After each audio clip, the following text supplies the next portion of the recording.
안녕하세요. 김대성입니다. 오늘과 다음 주 이 시간까지는 좋은 구도와 풍경사진, 이런 제목으로 수업을 이어나가도록 하겠습니다. 좋은 구도를 위해서 여러분들이 무엇을 하면 좋은지, 풍경사진을 찍을 때 어떤 것들을 염두에 두고 찍어야 하는지, 그런 것들을 PT를 통해서 여러분들과 함께 살펴보도록 하겠습니다. 오늘은 여러분들과 함께 좋은 구도와 풍경사진에 대한 이야기를 해보도록 하겠습니다. 오늘과 다음 시간까지 2회차에 걸쳐서 진행을 해보겠습니다. 좋은 구도의 사진은 처음에 이 화면을 구성하게 되겠죠. 그 화면을 구성할 때 가능한 안정된 구도로 구성하는 것이 좋습니다. 특히 수평을 잘 맞추고 수평 수직을 잘 맞추고 우리가 황금 구도라는 3분할법에 신경을 쓰면 전형적인 좋은 구도의 사진이 되는 것입니다. 자, 예제작을 볼까요? 대청호 사진입니다. 여기 보면 수평선이 이렇게 삐딱하게 돼 있죠. 수평이 맞지 않으면 불안정한 구도가 됩니다. 사진이. 그래서 이렇게 사진을 찍을 때 수평선을 위아래로 이렇게 잘 맞추시면 사진이 보다 더 안정되고 집중도가 높아집니다. 자, 역시 이렇게 그 수평선을 잘 맞춰야 보다 더 아름답게 보이는 겁니다. 이렇게 수평선을 맞춘다. 역시 대청호 사진입니다. 이렇게 수평선이 잘 맞춘 것이 좋습니다. 그 위에 하늘에 특별히 뭐 어떤 익사이팅한 구름이 없다면 그 수평선을 맞출 때 위아래 이렇게 대칭이 되게 잡는 것도 좋은 방법입니다. 때로는 이 수평선이 이렇게 올라갈 수도 있습니다. 화면에 이 부분이 더 중요한 주제다라고 생각된다면 올라가는 건 상관이 없는데 가능한 이렇게 수평을 잘 맞춰야 된다, 이런 이야기입니다. 길의 사진입니다. 이번에 정석으로 3분의 1 지점에 수평선이 왔죠. 지평선이 왔죠. 이렇게 수평을 맞춘다. 수평을 잘 맞춘 예시작을 몇 점 더 여러분들과 함께 살펴보겠습니다. 마이산입니다. 마이산인데 이 사진은 사실 그러니까 지평선을 이렇게 맞추고 이 마이산을 중심으로 수직도 맞춘 겁니다. 즉 수평과 수직을 맞춘 예제작이 되겠습니다. 이렇게 수직과 수평을 잘 맞춘 예시작. 수평, 수직. 수평, 수직. 지금 요 담을 중심으로 수평, 이 나무를 중심으로 수직, 수평과 수직을 맞춘 예시작이 되겠습니다. 3분할, 여러분들이 황금구도라고 하는 그 3분할법, 거기에 맞춘 예시작을 보겠습니다. 이 3분할법은 폰의 격자선을 활용하는 것이 가장 좋습니다. 아마도 그 지난해 여러분들이 저에게 배운 기억이 날 겁니다. 그렇게 배우고 여러분들의 스마트폰에 그 격자선을 세팅을 해 놓으셨을 겁니다. 혹여나 아직 안 해 놓으신 분은 지금 해 놓으시면 좋습니다. 카메라를 켜시고 톱니바퀴인 설정을 누르면 여러 가지 옵션이 나오는데 수직 수평 안내선이라는 거를 이렇게 ON을 해 놓으시면 되는 겁니다. 그림으로 볼까요? 카메라를 켜면 이렇게 보이지 않습니까? 그때 카메라 상단에 보면 이렇게 톱니바퀴, 즉 설정이라는 게 있습니다. 얘를 클릭을 하면 이런 옵션 화면이 뜨는데 쭉 내려가 보면 수직 수평 안내선에서 이렇게 버튼이 보일 겁니다. 이렇게 파란 버튼이 나오게 오른쪽으로 밀면 이렇게 격자선이 스마트폰에 생성되는 것입니다.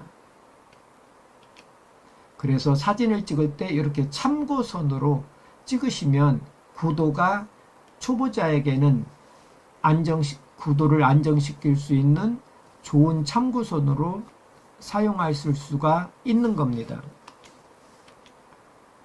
그런 식으로 해서 이렇게 3분할법으로 맞춘 예제작들입니다. 여기 이렇게 3분할법 이렇게 두 개의 가상선을 긋고 구도를 안정시킨 그런 예제작이 되겠습니다. 역시 마찬가지입니다. 이렇게 3분할법을 이렇게 나누셔서 여기 지금 어부를 잡은 겁니다. 역시 바다 사진이지만 이렇게 선을 하나 긋고 요 지평선을 긋고 이렇게 긋고 이렇게 가서 그 교차선상에 사람을 두고 전체 화면을 안정시킨 예제작이 되겠습니다.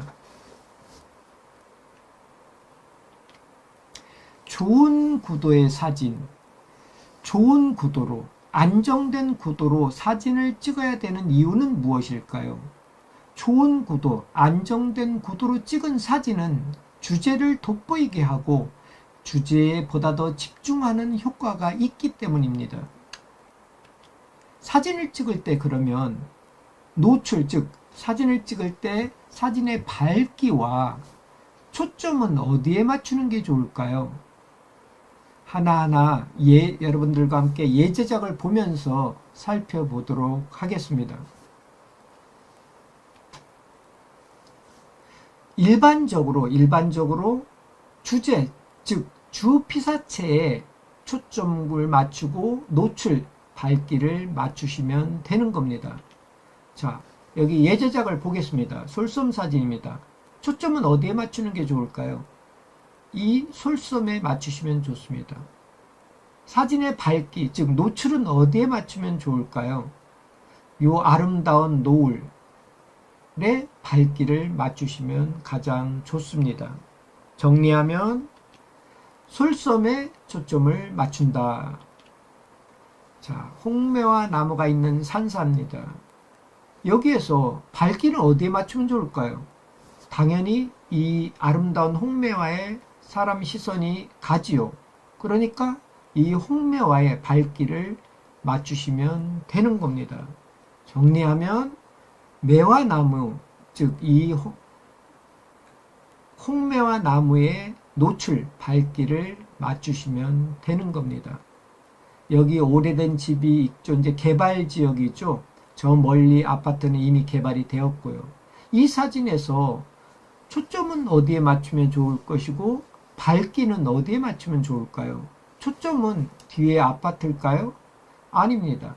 바로 이 앞에 보이는 꽃나무와 같이 있는 이 집의 초점이라는 걸 잡으시면 됩니다. 사진의 밝기, 노출은 어디에 맞추면 좋을까요? 바로 역시 이 집의 노출, 사진의 밝기를 맞추는 것이 가장 좋습니다. 항상 노출, 초점은 일반적으로 주제, 주피사체에 맞춘다. 그것을 항상 잊지 마시기 바랍니다.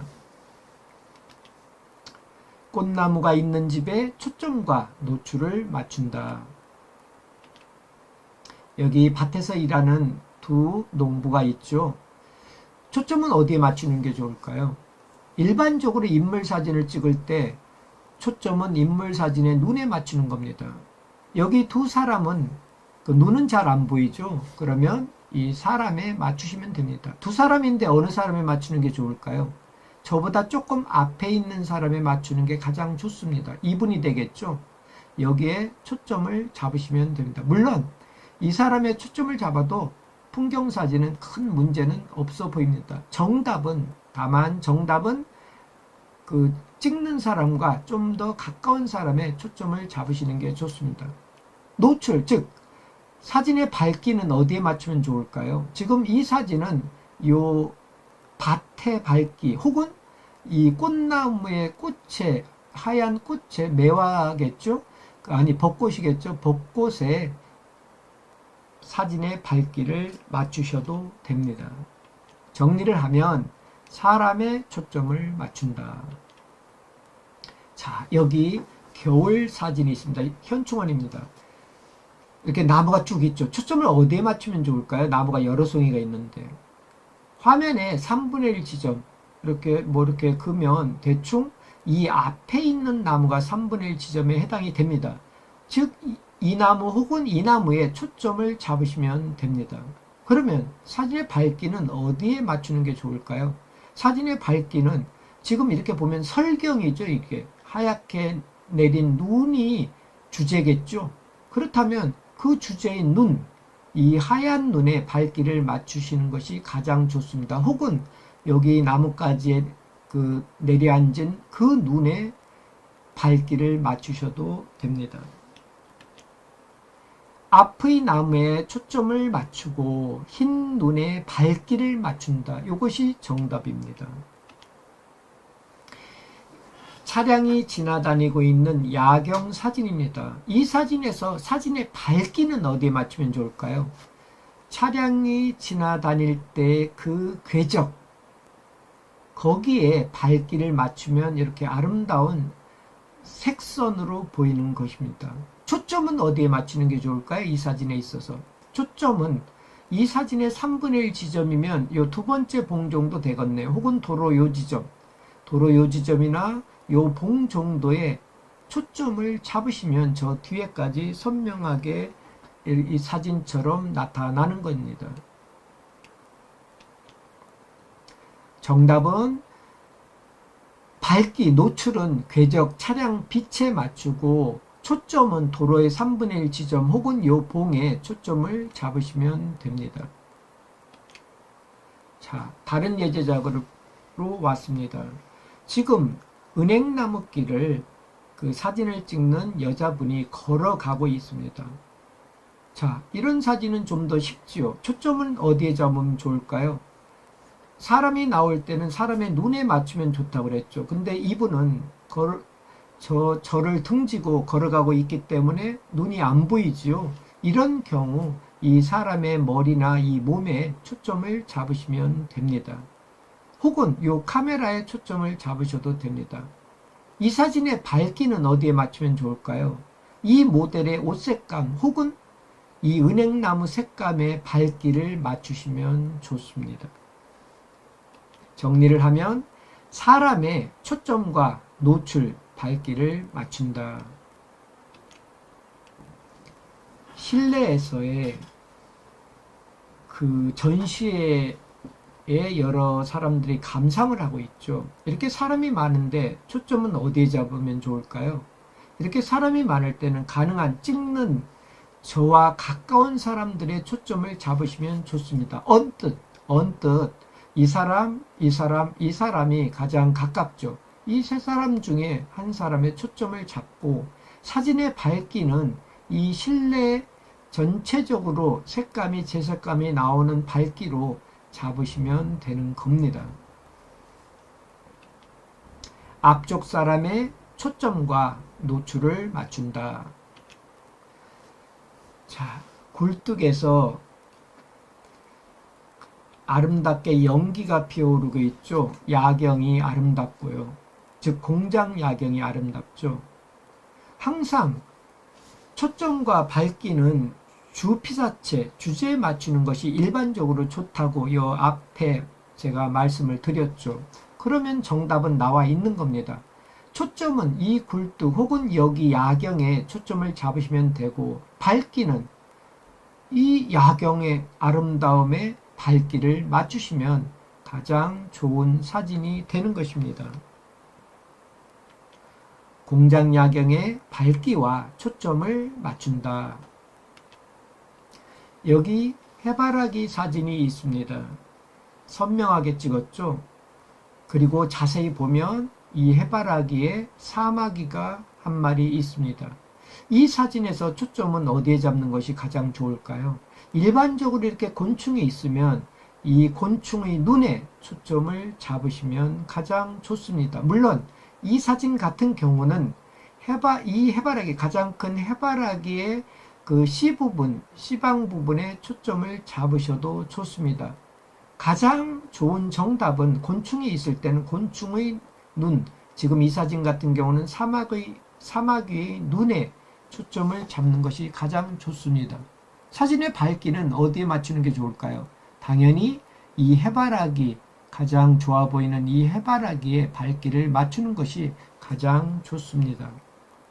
정리를 하면 사마귀의 눈에 초점을 맞추고 해바라기의 사진의 밝기, 즉 노출을 맞춘다. 여기 가을 사진이 한 장 있습니다. 이게 감나무가 있고 원두막이 있고 감이 좀 열려 있습니다. 역광의 빛 때문에 이렇게 아름다운 보케를 배경으로 아름다운 사진이 되었습니다. 이런 경우 사진의 밝기, 노출이라는 건 어디에 잡으면 좋을까요? 지금 이 감이 붉고 아름답죠? 이 감이 잘 먹음직스럽게 아름답게 나와야 좋겠죠? 주제가 감나무니까. 그러면 이 감의 노출, 밝기를 맞추시면 되는 겁니다. 초점은 어디 잡으면 좋을까요? 당연히 이 감 혹은 이 감나무에 초점을 잡으시는 것이 가장 좋습니다.